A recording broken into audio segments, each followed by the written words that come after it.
हाय everyone, welcome back. पवाड के हम क्वेश्चंस देख रहे थे। तो ये वाला जो क्वेश्चन है, this was related to quasi federal nature. तो whether that quasi federal nature is detrimental to India's India's federalism, ऐसा कुछ था।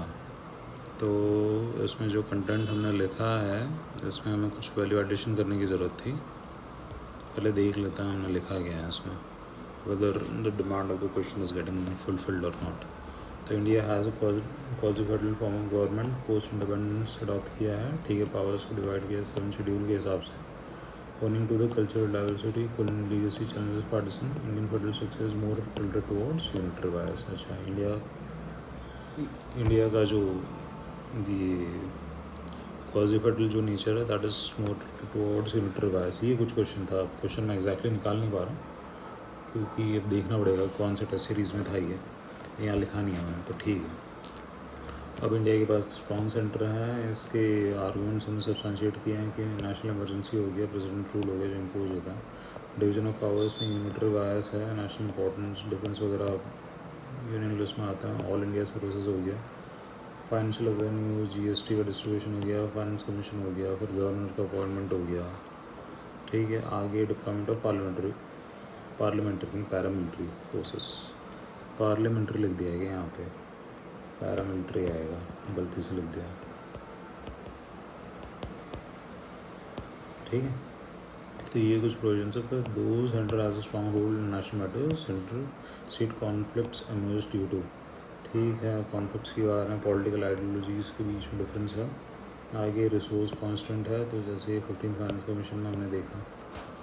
तो ये दो रीज़न हमने लिखे हैं कि डिफरेंसेस क्यों हो रहे हैं सेंटर और स्टेट के बीच में, कॉन्फ्लिक्ट्स क्योंकि एमर्ज होते हैं। तो पॉलिटिकल आइडियोलॉजी वाला ठीक है, रिसोर्स वाला ठीक है। इसके अलावा भी तो एग्जांपल्स है जो हम डाल सकते हैं यहाँ पे।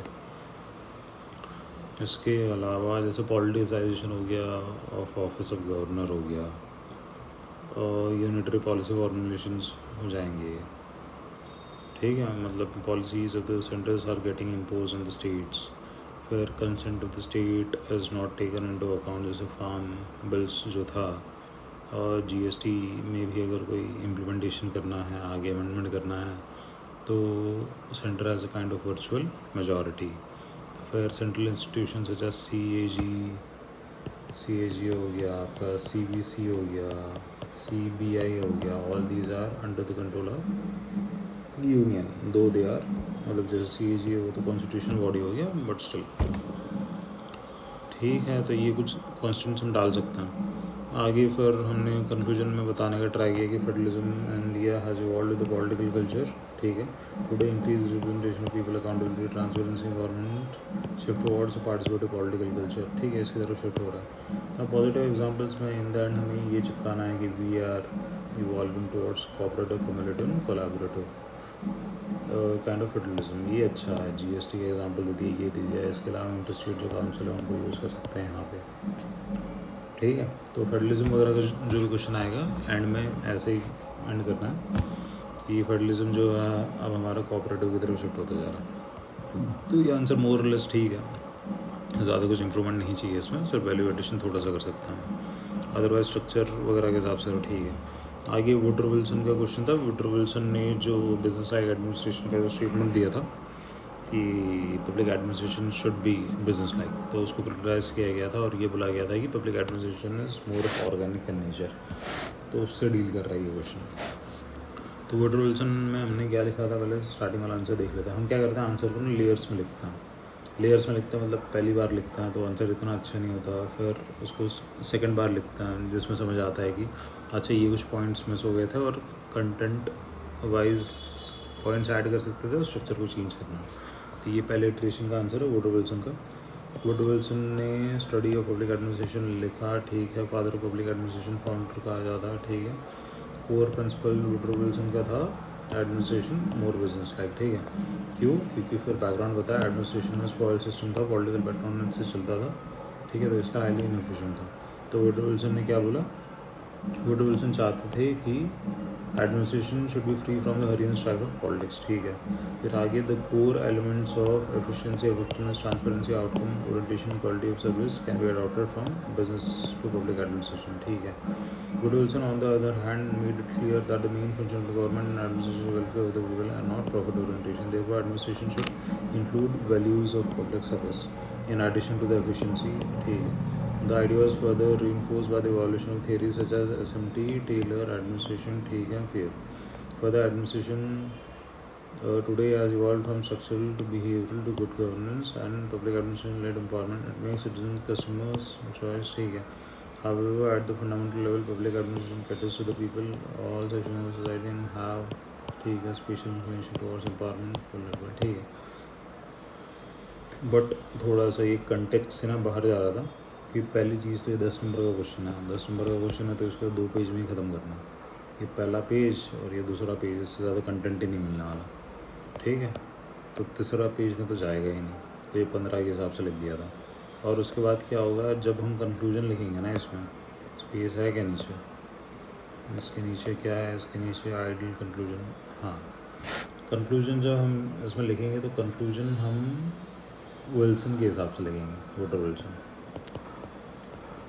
और वहाँ पे ये बता देंगे कंक्लूजन में एंड में कि विल्सन क्या बिलीव करते थे। विल्सन बिलीव करते थे कि pub ad should have the core value of welfare but in terms of efficiency it needs to inculcate the practices of business, ठीक। इतना छोटा सा कंक्लूजन है, ये चिपका है। देखते हैं यहाँ पे क्या लिखा है। Focus of Wilson was to enhance efficiency of administration, एक core idea at a broader level by inculcating business principles without having profit orientation, thus a blend of efficiency and well done administration, ठीक है। ये अच्छा है, इतना ही conclusion लिखना, ठीक है। तो उसको शॉर्टन करने की ज़रूरत है। वुडरो विल्सन आज से हमारा क्लियर है। आगे देखते हैं। आगे इस आंसर को हमने फिर से एक बार लिखा, 2 पन्ने में समेटा है। चलो देखते हैं क्या लिखा है, सेम क्वेश्चन है। Woodrow Wilson father of public administration increase in efficiency through business principles, ठीक है। छोटा सा कंक्लूजन है और छोटा सा इंट्रो है, सही इंट्रो है, ठीक है। Woodrow Wilson's main aim was to separate discipline of public administration scientific nature away from the hurry and strike of politics, ठीक है। इस स्टेटमेंट में 3 चीज़ें बता दी हमने कि सेपरेट डिसिप्लिन, एक तो सेपरेट डिसिप्लिन, दूसरा अगर साइंटिफिक, ठीक है, और पॉलिटिक्स का हरियन स्ट्राइक है उससे अलग करें। एडमिनिस्ट्रेशन यूएसए और सफरिंग फ्रॉम, यूएसए में क्या हो रहा था, बैकग्राउंड बताया, spoil system, absence of standard, selective training, ठीक है, led to highly inefficient. And USA में क्या दिक्कत हो रही थी और उसकी वजह से एडमिनिस्ट्रेशन पे क्या इम्पैक्ट हुआ, ये भी मैंने बता दिया, ठीक है। अच्छा है। आगे, दो Wilson face criticism for equating business as core idea also inculcate fundamental principles of efficiency, scientific standardization, merit-based selection in public administration to improve the overall efficiency, effectiveness, spoil system and spoil system, ठीक है। अच्छा है, this is मतलब compact para हो गया, इसमें points included है। आगे देखते हैं। Public administration is the field of discipline and application more complex pattern to the ever-evolving dynamic society has welfare orientation and have to take care of the negative externalities and therefore is a blend of welfare orientation and culture of efficiency, ठीक है। अच्छा, but this introduction could have been more effective अगर इसे Wilson के context में and किया जाता, ठीक है, क्योंकि क्वेश्चन हमारा विल्सन के कंटेक्स्ट में अच्छा है वैसे। चलो आगे देख लेते हैं। फिर विल्सन पर हमने थोड़ा सा कोर वाला कंटेंट यहाँ पे लिख दिया था, ऐसे जस्ट रिवाइज करने के लिए। स्टडी ऑफ एडमिनिस्ट्रेशन लिखा, आगे बैकग्राउंड में क्या, spoil system, scientific discipline, business like approach की बात की है। फिर साइंटिफिक में मेरिट बेस्ड सिलेक्शन आ जाएगा, फिर अपॉइंटमेंट आ जाएगा, स्पेशलाइजेशन का वो सब कुछ आ जाएगा। क्रिटिसिज्म क्या है कि पबार्ड को बिजनेस एडमिनिस्ट्रेशन से इक्वेट किया। वेलफेयर ओरिएंटेशन और प्रॉफिट ओरिएंटेशन के बीच का डिफरेंस, कोर आइडिया हमारा वेलफेयर गवर्नमेंट पॉलिसीज़ का कंटिन्यूटी, इसको चेक करना, लास्ट माइल रीच, वो सब ठीक है। तो विल्सन का कंटेंट मोरलेस हो गया हमारा। आगे ये पब्लिक एडमिनिस्ट्रेशन के स्कोप का क्वेश्चन था। स्कोप अपना डायनेमिक है, एवर इवॉल्विंग है स्कोप।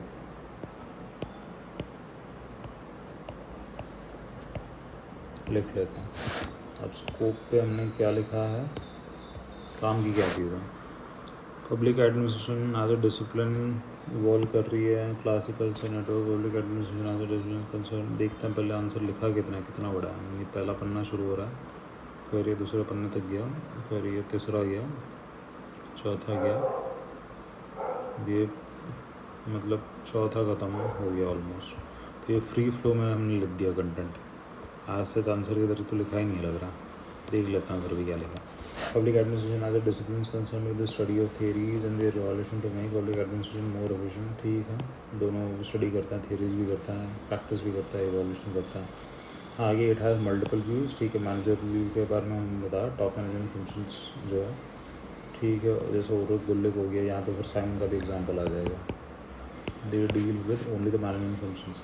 तो यहाँ पे हम लिख भी सकते हैं मैनेजमेंट फंक्शंस मतलब कौन से हो गए हमारे, POSDCORB, planning, organizing, directing, staffing, ये सब। ठीक है, आगे इंटीग्रल व्यू। इंटीग्रल व्यू क्या कहता है, on the other hand both the staff and line function part of. Integral view का मतलब क्या होता है, 4 चीज़ें आती है इसमें। ठीक है, आपका मैनेजरियल फंक्शन आ गया, टेक्निकल फंक्शन आ गया, इसके अलावा आपका क्लरिकल फंक्शन आ गया और मैनुअल फंक्शन आ गया।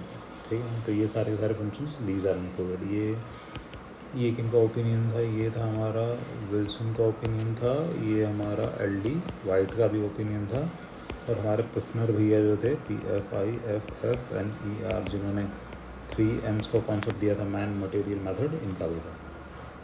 आगे evolution of public administration was marked by classical theories which had structuralist approach, and the focus was increasing the efficiency and human values and treated humans as a cog in a wheel. Limitations of the classical theories gave way to the human relations behavioral theory, जैसे Bernard और Herbert Simon, Elton Mayo. ठीक है, human relations and behavior theories focus upon human relations and formal organization, dependence on organization efficiency। ठीक है, human centric थे। failure of Fabian Virus in 1960s led to economic crisis, NPA leadership devoted to Aldo Minobrook conference, NPA criticized conventional theories for being value neutral, और ये चाहते थे कि value lead administration होना चाहिए। ठीक है, 1970s was a period of market forces management, BA theories, economic force, USA demand, cost cutting, resizing। ठीक है, ब्ला ब्ला ब्ला। NPM का इवोल्यूशन हुआ, PCA का इवोल्यूशन हुआ, public administration is highly inefficient, ये इसका बेसिस था। ठीक है, therefore public administration both in discipline and practice has continually evolved। ठीक है, hence it is difficult to confine the scope, और लास्ट में डू टू ऑर्डर चिपका दिया। तो ये ऐसे ये आंसर नहीं है, ये फ्री फ्लो में हमें जितना कंटेंट हमें आता था हमने वो चिपका दिया यहाँ पे। स्कोप के लिए जो मेन कंटेंट और आंसर है, देखते हैं सेकेंड इंटरेक्शन में कुछ हमने लिखा है। ये क्वेश्चन है, what do you understand by the scope of public administration, discuss factors that made it difficult to properly define the scope. ठीक है, कितने पन्ने में लिखा है, 2 पेज में लिखा है। ठीक है, 10 नंबर का 2 पेज में लिखा है। अब देखते हैं इसमें क्या आंसर लिखा है हमने। Public administration as a discipline has 2 aspects. ये सारे आंसर्स जो है ना, जब हम सेकंड इटरेशन थर्ड इटरेशन में जब लिखते हैं तब हम मॉडल आंसर्स को भी रेफ़र करते हैं। तो इन आंसर्स के लिए मॉडल आंसर्स को, फिर हमारे स्टैंडर्ड बुक्स को किस तरीके से फ़्लो होना चाहिए। तो यहाँ पे मैंने एक प्रोमिनेंट इंस्टीट्यूशन है, उसके मॉडल आंसर्स को भी देखा है किस तरीके से लिखा जाता है। Public administration as a discipline has 2 aspects. ठीक है, पहला तो डिसिप्लिन है हमारा, दूसरा प्रैक्टिस है। आगे broadly the scope of public administration as a discipline is divide into following. Managerial view हो गया हमारा, ये हो गया हमारा पोस्ट कॉर्प वाला, ये व्यू है। इसके अलावा फिर हमारा इंटीग्रल व्यू हो गया, इंटीग्रल व्यू हमारा वो मैनेजरियल, क्लरिकल, टेक्निकल, मैनुअल, ये हो गया। ठीक है, आगे फिर हमारा एक होता है नैरो व्यू होता है। नैरो व्यू और ब्रॉड व्यू एक साथ आता है। ठीक है, तो नैरो व्यू क्या कहता है कि it deals with only the executive functions, is isolated external factors.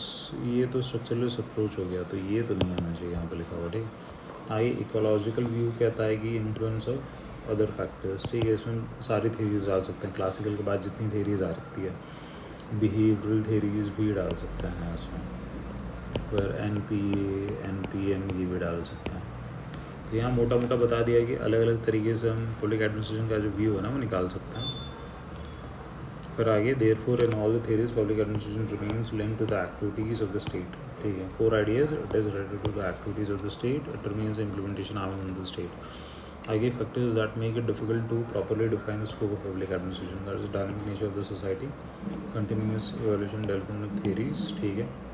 आगे development in the functioning of the state and therefore administration, इसको एंड करेंगे हम डुवेट वाल्डो। यहाँ पे कंक्लूजन लिखा नहीं, मैंने जानबूझ के नहीं लिखा। तो डुवेट वाल्डो का जो थॉट था कि इट इज़ मतलब मेंटल पैरालिसिस हो जाता है, ठीक है, अगर पब्लिक एडमिनिस्ट्रेशन को डिफाइन करने जाते हैं तो इससे एंड कर देंगे।